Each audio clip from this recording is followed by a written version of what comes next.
আবু সাইদ, এবার তাড়াহুড়ো করে কোথায় যাচ্ছিস? আব্বু, আমার বন্ধুরা সবাই আন্দোলন করতেছে, আমি ওখানে যাচ্ছি। না, তুই একদম বাইরে যাবি না। কিন্তু কেন আব্বু? দেখছিস না বাইরে কেমন গোলাগুলির আওয়াজ হচ্ছে? তুই বাইরে গেলে তোর গায়ে গুলি লাগতে পারে। ও আব্বু, তুমি এসব নিয়ে কেন চিন্তা করো?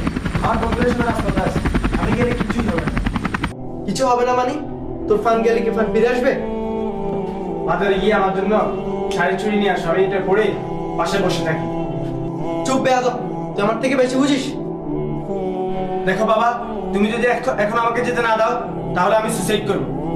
এই তুই যে তো আন্দোলন করছিস, আন্দোলন করে কি পাবি? হ্যাঁ, আন্দোলনে গিয়ে কি ভাবো তা আমি জানি না, কিন্তু আমার বন্ধুরা সবাই বিপদে, আমাকে তাদের পাশে দাঁড়াতে হবে বাবা। আবু সাহেব দাঁড়া, যাস নে বাবা, আমার কথা শুন।